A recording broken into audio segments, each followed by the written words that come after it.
Hi guys, welcome to day 18. I am Bart Robley and we are scooting right through this 31-day video diary of mine. What I want to talk to you guys about today is something that a lot of drummers hate it when they're put in this situation. Personally, I kind of like it. I call it drums du jour, or drums of the day. And I got that actually from two drummers, from the great Steve Smith and from Frankie Benelli. That's what they both call it. I've seen them, they'll say that in articles and on Facebook and stuff like that. What I mean by that is when you get backlined at a gig. Now, young drummers, what I mean by backline, if somebody says, if you've never done a gig like this before, and they say, yeah, we're going to backline you, what that means is if you look at a stage, the backline of the stage, the drums are in the center, and then there's amps on either side of it, the keyboards, maybe pianos are on one side, that's the backline of the stage. Now, a lot of times if you're hired to fly into a gig, like I am from time to time at the Sam Morrison Band, you are going to be provided a drum set. You're not going to fly your personal drum set to the gig. Let's say you're playing, not even flying into a gig, you're doing a big festival show and there's 10 bands in one day. Well, the sound company hates it when they have to deal with a new drum set for every drummer. So again, what they'll do is they'll provide one drum kit for every drummer to play. And at times this can be a bit taxing, especially if you go on later. But I found a lot of ways to deal with it.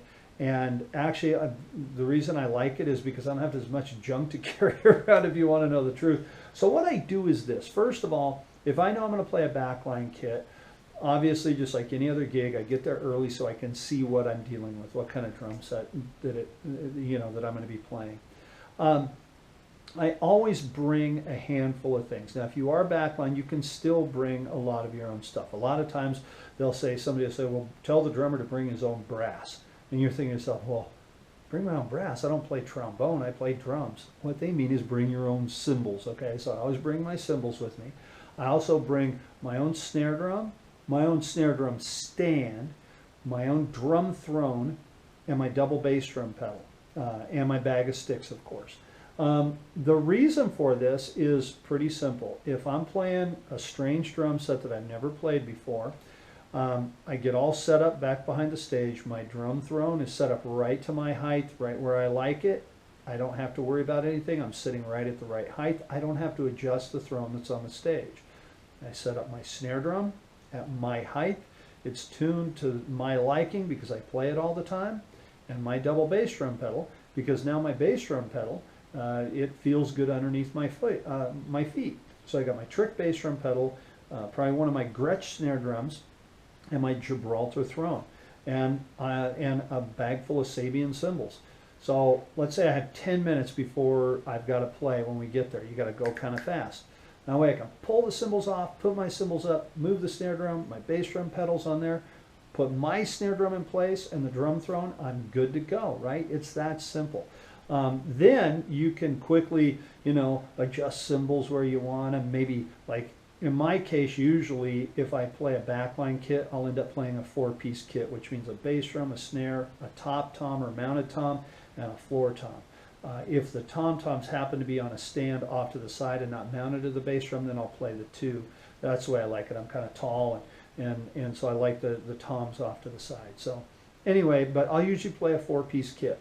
Now, let's say that the same scenario, but you're flying and you're going out of the country. This has happened to me a few times. We played over in Europe a number of years ago. We played in Korea a number of years ago. We're going back over to Europe next year for 10 or 15 dates across Germany. When I go overseas, I pretty much do the same thing, except for I don't take my snare drum with me. I'll usually just kind of play whatever pedal is provided for me. But what I do take with me, and this is with me all the time, local gigs, on the road, fly gigs, whatever, I always throw these things in whatever case is going underneath the plane or is going to the gig with me. First of all, I have some of these clamps. These are some Gibraltar clamps. I love these things. I can clamp this on to an existing cymbal stand and then maybe put another cymbal arm out, off to the side. So if I have an accessory cymbal, a splash or a bell or something, these things help me a lot. I also have a couple of little Gibraltar boom arms that I throw in there. I don't have one to show you. They're all packed away, but I have some Gibraltar boom arms, little short guys, so I can put a cymbal up, like I said, maybe one of my bells or something like that. If I'm going overseas, I always take at least 2 extra snare drum heads. If you're doing 10 shows, chances are pretty good you're not going to break a snare drum head, but you never know. You know, it could happen. So I always take 2 extra snare drum heads with me. And then I take some of these, and this is going to sound like a commercial for Aquarium, maybe it is. I have some of these guys, the new tone tabs that they came out with. These things are fantastic. They're kind of like, you know, if you have a drum set and it's ringing really bad and you don't want to put tape all over the heads, it's kind of like those little gel things. But these, you can reuse them. They come off. You can put them back on the backing. You put them in your stick bag. I really like them, again, better than the gels, because the gels, you put them on the drum and they start getting goo in there and they get really dirty. The same exact thing with a Duradot. It's I put it on a snare drum, and what it does is, if I need to dampen the snare drum a little bit, and then plus it's a dot in the center of the drum, those things are great. I also have one of these, the Aquarium kick patch, and I'm proud to say that I was involved with that myself, and the bass player for the Sam Morrison Band, Greg Kasparian, it was his original idea, and then I went to Aquarium and said, hey, why don't you take one of those Duradots and make it bigger and have a kick patch, and they did, so that was kind of cool. So thanks to all of those people, Greg and the people at Aquarium. And then last but not least, I bring this little bag of tricks right here. Okay, all this is a bag full of cymbal felts. When you get to the gig, and you know, whether it's a fly gig overseas or whatever, you're using somebody else's cymbals. I like to respect other people's gear. Or you know, I get to the gig and I have my own cymbals with me. If there's not any cymbal felts on the cymbal stand that can damage your cymbals, so I always bring some extra cymbal felts. Also, if I want to piggyback a cymbal, let's say I have a regular crash cymbal, but there's only a few cymbal stands, but I want my splash on top, I'll have a few extra felts that I can stick between the cymbals and the wing nuts, and kind of, you know, again, protect the cymbals so they don't get damaged when they playing them. So anyway, that's kind of my deal on drums de jour, on what I take. What I say about it, that I tell all young drummers, is that kind of get used to it, because you're going to have to do it, you know, from time to time. And really, I think the biggest issue is the toms and the bass drum. You know, sometimes it's a little sketchy, because if it's a backline company that's not really on top of their game, and you get an old bass drum that's got a bass drum head that's 10 years old, man, you can go through that thing. So that's the only time I really get worried, but I got the kick patch with me.